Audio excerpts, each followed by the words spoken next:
지난해에만 미국이 6억 달러치를 변압기 부분을 수입을 했다고 하거든요. 6억 달러면 어마어마한 규모입니다. 송전망 투자 확대는 계속적으로 정부 주도 하에서 계속 이루어지고 있는 정부 주도 산업으로 갑니다.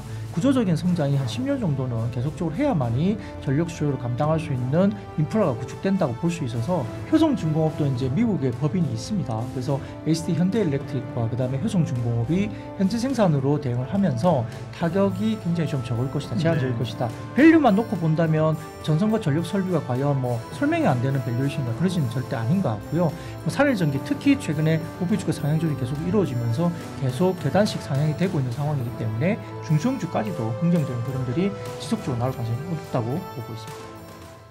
이민수의 경제토크 IBK 투자증권 영업부 박근영 부장님과 함께하고 있습니다. 이번에는 전력기기 전선 얘기할 텐데 기본적으로는 AI에 대한 수요 때문에 그렇죠? 네, 전력이 좋은 맞습니다. 건데 최근에 약간 좀 또 전력 전선에 조금 부담을 주는 뉴스가 트럼프 행정부가 철강 알루미늄에 대해서 지난번에 50% 관세 매긴다는 거에다가 그게 들어간 제품까지 이번에 그렇죠?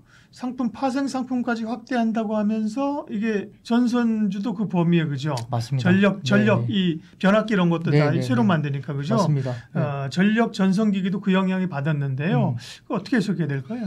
네, 뭐 트럼프 행정부가 미국으로 수입되는 철강과 알루미늄 제품에 대해서 50% 관세 이야기가 냈는데 미국의 상무부 산업안보국에 따르면은 지금 무역 확장법 232조라는 게 있는데 품목 관세가 적용되는 철강과 알루미늄 이 파생 제품을 407개나 더 추가하면서 제품의 철강 알루미늄 함량에 50%의 관세를 적용하는 걸 봤습니다. 그렇게 되면 변압기, 뭐 냉장고, 그다음에 엘리베이터, 그다음에 냉동고, 전선 이런 것들 안 들어오는 게 뭐 있어? 철이 그죠? 그렇죠. 철, 알루미늄 다 들어가죠. 뭐. 예. 예를 들어 우리가 반도체 관세를 매기면 가전 제품은 다 들어간다 봐야 되거든요. 뭐 그런 식으로 이제 굉장히 확장될 수 있어서 이게 냉장이나 냉동고, 뭐 자동차 부품, 엘리베이터, 변압기, 트랙터 부품, 엔진, 뭐 전선 케이블 산업에 대한 피해가 굉장히 좀 크지 않을까라고 굉장히 우려를 많이 했죠. 그래서 한국무역협회가 지금 뭐 최근에 추정치를 좀 내보면 지난해에만 미국이 6억 달러치를 변압기 부분을 수입을 했다고 하거든요. 6억 달러면 어마어마한 규모입니다. 이런 것들이 있기 때문에 국내 뭐 전선이나 변압기 쪽에 큰 타격이 입을 수 있지 않느냐 이런 우려를 나타냈고 아까 잠깐 저희가 말씀했지만 샘 알트만의 AI 버블론까지 약간 그 이야기가 좀 오보가 되면서 어쨌든 지금 시장에서 우려가 생기고 있는 와중에 그러면 AI가 버블론이 이루어지면 또 수요도 좀 주춤해지는 건가라고 생각을 할 수 있기 때문에 이렇게 과도하게 흥분되어 있는 인공지능과 관련된 약간의 최근에 기사 내용과 더불어서 이제 전선이나 변압기가 사실은 좀 우려를 좀 표하고 있는 그런 것이 아닌가 주가에서 이렇게 좀 나타나고 있는 상황인 것 같습니다. 네. 그렇다고 해서 뭐 변압기 이런 걸 보면 큰 덩어리 다 이제 철로 돼 있잖아요. 그거를 뭐 당장 무슨 뭐 플라스틱으로 만들 수도 없는 거고 그죠? 맞습니다.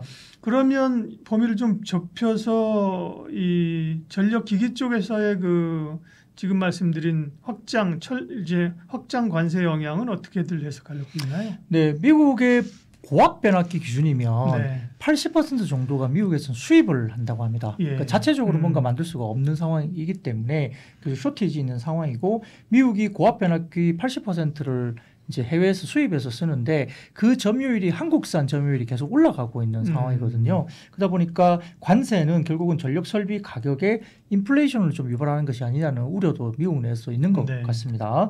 그래서 지금은 재생에너지 투자 뭐 보조금 종료 전에도 수요가 집중되는 면도 좀 있을 수 있고 그다음에 데이터 센터가 증가되는 부분들은 이제 구조적으로 지금 증가될 수밖에 없는 상황이고요. 송전망 투자 확대는 계속적으로 정부 주도 하에서 계속 이루어지고 있는 정부 주도 산업으로 갑니다. 그래서 그것은 민간 사업자가 대부분 다 아니기 때문에 어느 정도 구조적인 성장이 한 10년 정도는 계속적으로 해야만이 전력 수요를 감당할 수 있는 인프라가 구축된다고 볼 수 있어서 장기로 좀 접근을 해야 될 것 같은데 아까 말씀드렸던 실적 영향으로 본다면 이 전기 강판이 매출 원가의 3분의 1 미만이라고 보기 때문에 50% 관세를 매긴다고 한다면 미국향 변압기 관련된 매출에 약 10% 정도의 추가 비용이 발생할 수가 있습니다.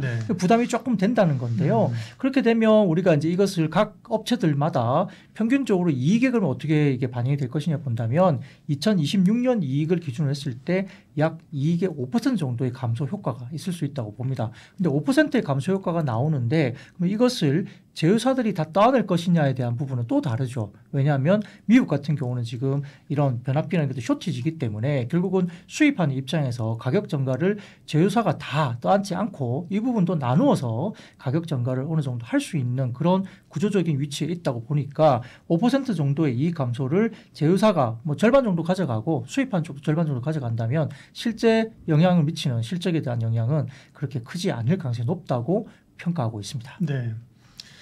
그 미국에도 말씀하신 것처럼 대부분 네. 이런 변압기라 이런 거를 수입하니까 수입하면 수입 물가를 오르고 인플레이션을 자극하는 건데 네. 근데 뭐 트럼프는 자기네 나라가 부자 돼서 좋다고 그러니까 어떻게 논리를 알 수 없는 건데 네네. 그러면 기본적으로 이제 그 원가 영향이 없는 건 아니다. 그죠? 네, 한 맞습니다. 5% 정도 있다고 하셨는데 현지에 그러면 공장이 있는 기업들이 있습니까? 네. 맞습니다. 네. 가장 지금 그래서 국내 리서치 쪽에서 바라보는 탑픽은 역시 HT 현대일렉을 이제 보고 있는 것이죠. 현대일렉트릭 같은 경우는 엘리바마하고 멤피스 공장을 가지고 네. 있어요. 그래서 상당히 현지 공장이 있기 때문에 이런 것에 대해서 대응을 바로 할 수 있다는 점에서 탑픽으로 잡고 있는 것 같고요. 효성중공업도 이제 미국에 법인이 있습니다. 그래서 현지 생산을 HT 현대일렉트릭과 그다음에 효성중공업이 현지 생산으로 대응을 하면서 타격이 굉장히 좀 적을 것이다. 제한적일 네. 것이다. 직접적인 타격은 굉장히 좀 제한적이지 않느냐. 그래서 긍정적으로 보는 것 같고요. 다만 이제 철심이나 적층 코어 관련된 좀 부품단에서 약간의 영향은 있을 수 있다고 보고 있는데 일본 부품 수입 관련해서는 그렇게 크지 않기 때문에 이 부분은 타격을 그렇게 줄 만한 정도는 아니라고 보는 것 같아요. 그래서 시장은 HT 현대일렉트릭을 그래서 굉장히 긍정적으로 바라보는 리포트들이 많이 제출되고 있습니다.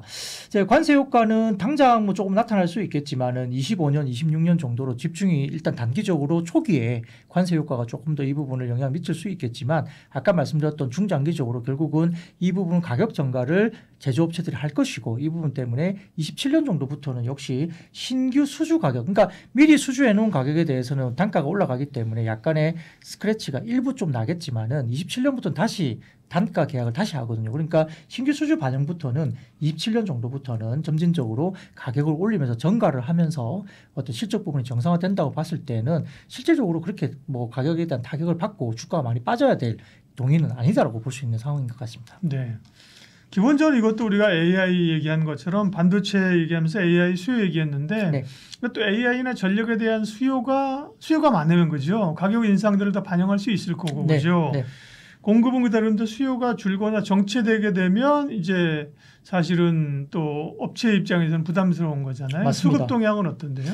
실제 지금 뭐 7월 이후에 구리 관세가 나오면서 미국의 고압 전력 설비 가격이 전년 대비 10% 이상 가격도 실제 올랐습니다. 네. 그럼 결국은 가격 전가를 하고 있다는 이야기거든요. 이게 실제 눈에 보이고 있고요. 최근에 1, 2개월간에 상당히 가격 인상이 가속화되는 모습을 보이고 있어서 관세 영향을 가격으로 바로 직격탄으로 받고 있습니다. 아까 말씀드렸던 미국이 전체 수요의 80%를 다 수입에 의존하기 때문에 이 부분들은 미국 시장에서도 별로 좋은 일은 아니죠. 그래서 인플레에 자극을 줄 수 있는데 아무튼 관세 부담이 반영되면서 미국 내 전력 설비 가격 협상력이 제조업체에게 좀 유리한 방향으로 가격 협상력을 가져가는 현상이 나타나고 있고요. 단기적으로는 제조사에 약간의 불확실성이 있긴 하지만 결국은 1, 2년 정도 지나면서 신규 수주물에 대한 가격의 전가가 되면서 중장기적으로 마진 압박에 대한 부분들은 방어가 충분히 가능하다는 논리로 주가가 많이 빠졌을 때는 긍정적으로 대응하자 이런 논리로 지금 이야기가 전개되고 있는 것 같습니다. 네. 그러면 전력기기주들 지금 어떻게 해야 됩니까? 사실 뭐 조방원이랑 좀 비슷하게 가잖아요. 네, 조방원전 그죠? 네, 네. 예, 많이 올라서 네. 사실은 좀 조정을 받는 구간들인데 매수의 기회일지 아니면 트레이딩으로만 사실 많이 오르긴 했거든요. 다들 네. 트레이딩 구간으로 접근하는 게 좋은지.